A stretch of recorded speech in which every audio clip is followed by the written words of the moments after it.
جناب رسول پاک صلی اللہ علیہ وسلم اور حضرات صحابہ کرام کی مجلس اتنا پاکیزہ ہوتی تھی کہ اللہ رب العزت نے خود اپنے نبی کریم صلی اللہ علیہ وسلم کو حضرات صحابہ کرام کی مجلس کے اندر شامل ہونے کی تلقین فرمائی۔ وَاصْبِرْ نَفْسَكَ مَعَ الَّذِينَ يَدْعُونَ رَبَّهُمْ بِالْغَدَاةِ وَالْعَشِيِّ۔ اس آیت کے اندر اللہ رب العزت نے خطاب فرمایا ہے جناب رسول پاک کریم صلی اللہ علیہ وسلم کو کہ اے میرے رسول، آپ اپنے آپ کو ان لوگوں کے ساتھ روکیے، یعنی آپ بھی اس مجلس میں شامل ہو جائیے جس میں حضرات صحابہ کرام اللہ رب العزت کا تذکرہ فرما رہے ہیں۔ یہ صحابہ کرام کی مجلس کی پاکیزگی کا ذکر ہے۔ آج ہماری مجلس جو ہے وہ غیبت سے شروع ہوتی ہے اور گالی پر ختم ہوتی ہے، جبکہ حضرات صحابہ کرام کی مجلس اتنا پاکیزہ تھی کہ خود رسول پاک صلی اللہ علیہ وسلم کو اللہ کی طرف سے کہا جا رہا ہے کہ آپ بھی اس مجلس میں شامل ہو جائیے۔ جب رسول کریم صلی اللہ علیہ وسلم اس مجلس میں شامل ہو گئے تو اس کے بعد کچھ باتیں حضور نے فرمائیں، کچھ باتیں صحابہ کرام نے فرمائیں۔ رسول پاک صلی اللہ علیہ وسلم نے فرمایا کہ مجھے آپ کی اس دنیا کی چیزوں میں سے 3 چیزیں اچھی لگتی ہیں۔ پہلی چیز خوشبو اچھی لگتی ہے۔ خوشبو کے اچھے لگنے کا مطلب یہ ہے، اس سے اشارہ اس طرف ہے کہ آدمی کو پاک صاف ستھرا رہنا چاہیے۔ ظاہر ہے جب آدمی پاک صاف ستھرا رہے گا اور خوشبو لگائے گا تو تبھی خوشبو آئے گی۔ اگر آدمی پاک صاف ستھرا نہیں رہے گا تو جسم سے خوشبو کی بجائے بدبو آئے گی۔ تو حضور نے اشارہ فرما دیا کہ مجھے پاک صاف ستھرا رہنا پسند لگتا ہے۔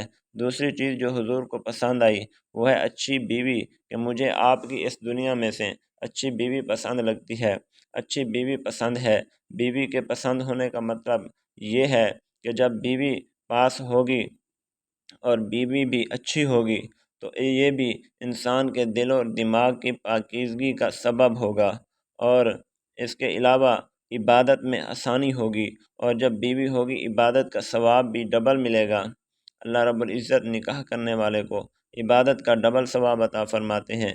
اس کے بعد فرمایا کہ مجھے آپ کی اس دنیا میں سے تیسری چیز جو پسند لگتی ہے وہ ہے آنکھوں کی ٹھنڈک، وہ نماز ہے جو کہ میری آنکھوں کی ٹھنڈک ہے، وہ بھی مجھے آپ کی اس دنیا سے پسند لگتی ہے۔ دراصل رسول پاک صلی اللہ علیہ وسلم کے یہ کلمات جامع کلمات ہیں، کیونکہ جب نماز کو پسند کر لیا تو نماز اب کئی خوبیوں کا مجموعہ ہے، گویا کہ کئی خوبیوں کو رسول کریم صلی اللہ علیہ وسلم نے پسند فرما لیا۔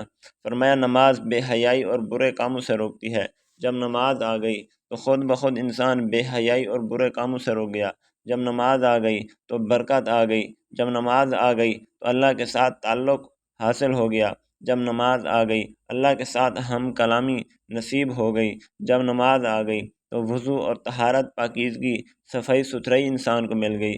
جب نماز آ گئی اللہ کے ساتھ دوستی انسان کو مل گئی۔ جب نماز آ گئی تو اللہ کے سامنے جھکنا مل گیا۔ جب نماز آ گئی تو تلاوت قرآن بھی خود بخود آ گئی۔ جب نماز آ گئی رکوع سجدہ آ گیا۔ جب نماز آ گئی اللہ کی تسبیح، رسول کریم صلی اللہ علیہ وسلم پر درود پڑھنا آ گیا۔ تو یہ 3 چیزیں رسول کریم صلی اللہ علیہ وسلم نے اپنی پسند کی ظاہر فرمائی۔ اس کے بعد صدیق اکبر رضی اللہ تعالیٰ عنہ بھی اسی مجلس میں موجود تھے۔ انہوں نے بھی فرمایا مجھے بھی 3 چیزیں پسند ہیں۔ پہلی چیز نبی کریم صلی اللہ علیہ وسلم کا چہرہ انور دیکھنا مجھے سب سے زیادہ پسند ہے۔ تو یہ ایک ظاہری بات نہیں فرمائی، اس کا حقیقت کے ساتھ گہرا تعلق ہے۔ اللہ نے پھر بڑی دیر تک صدیق اکبر رضی اللہ تعالیٰ عنہ کو آپ کا چہرہ دکھایا بھی ہے۔ غار کے اندر آپ کے چہرے کو دیکھنے والے صرف صدیق اکبر تھے، اور جتنا قریب سے حضرت ابوبکر صدیق نے آپ کا چہرہ غار میں دیکھا اتنا آج تک کسی صحابی نے نہیں دیکھا۔ گویا کہ ان کی سچی طلب تھی جو اللہ تعالیٰ نے پوری فرمائی۔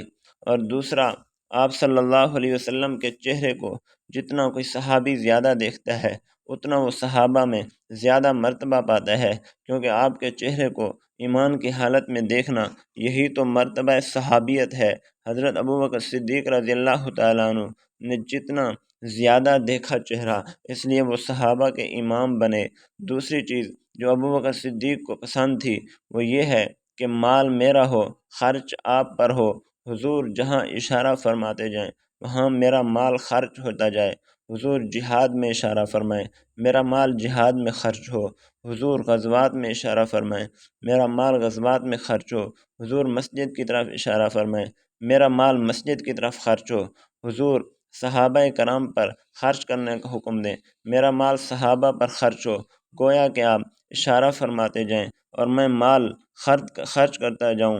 صدیق اکبر رضی اللہ تعالیٰ عنہ کی یہ خواہش بھی اللہ نے اتنا پوری فرمائی کہ جتنا صدیق اکبر نے خرچ کیا اتنا کسی نے خرچ نہیں کیا۔ جب حضور نے چندے کا اعلان فرمایا تو کوئی صحابی گھر کے مال میں سے کچھ حصہ لے کر آ رہا ہے، کوئی کچھ حصہ لے کر آ رہا ہے، لیکن ابوبکر صدیق سے جب پوچھا گیا تو فرمایا میں گھر کا سارا مال لے کر آ گیا ہوں۔ تیسری خواہش ابوبکر صدیق رضی اللہ تعالیٰ عنہ کی تھی کہ میری بیٹی ہو، آپ کے نکاح میں ہو۔ یہ اس وقت کی بات ہے جب حضور علیہ الصلوۃ والسلام کو اتنی فتوحات نہیں ملی تھی، جب حضور کے پاس مال نہیں تھا، صرف خالص محبت تھی جو ابوبکر صدیق کو حضور کے ساتھ تھی۔ اس محبت کی بنا پر، اس اخلاص کی بنا پر، اس تعلق کی بنا پر، اس سچائی کی بنیاد پر، اس نبوت کی بنیاد پر، اس ولایت کی بنیاد پر صدیق اکبر نے خواہش ظاہر کی میری بیٹی ہو، آپ کے نکاح میں ہو۔ چونکہ یہ سچی خواہش تھی، یہ اخلاص پر مبنی خواہش تھی، اللہ نے یہ خواہش بھی پوری فرما دی کہ بیٹی آپ کی تھی اور آپ کی سب سے پیاری محبوبہ اور بیوی بنی، اور اس بیوی کا نکاح بھی ایسے طے ہوا کہ یہ نکاح عرش پر اللہ نے خود کیا۔ پھر اس بیوی کی طہارت اور پاکیزگی کی گواہیاں بھی اللہ نے خود دیں۔ اتنا عجیب نکاح، اتنا محبت والا نکاح، اتنا عالی نکاح ہوا۔ وجہ کیا تھی؟ وجہ پیچھے صدیق اکبر کا اخلاص تھا، وجہ پیچھے صدیق اکبر کی خالصتاً رسول پاک صلی اللہ علیہ وسلم سے محبت تھی۔ تو اللہ تعالیٰ نے یہ خواہش بھی حضرت ابوبکر صدیق رضی اللہ تعالیٰ عنہ کی پوری فرما دی بطریق احسن۔ تو اس سے دو باتیں معلوم ہوئیں۔ پہلی بات، ہماری خواہشات نیک ہونی چاہیے، ہماری پسند کی چیزیں نیک ہونی چاہیے۔ اگر ہم فطرتی طور پر نیک ہوں گے تو ہماری خواہشات بھی نیک ہوں گی۔ دوسری بات یہ سمجھ آئی کہ جو آدمی نیک خواہش کا اظہار کرتا ہے، اگر اس میں مخلص ہے اور کوشش کرتا ہے تو اللہ تعالیٰ ضرور اس خواہش کو پورا فرماتے ہیں اور انسان کی مدد کرتے ہیں۔ جس طرح حضرت ابوبکر صدیق رضی اللہ تعالیٰ عنہ کی ان نیک تمناؤں کو اللہ تعالیٰ نے بطریق احسن پورا فرمایا۔ اللہ تعالیٰ ہمیں بھی اپنی خواہشات، اپنی فطرت، اپنے کاموں کو نیک بنانے کی توفیق نصیب فرمائے۔ وآخر دعوانا ان الحمد للہ رب العالمین۔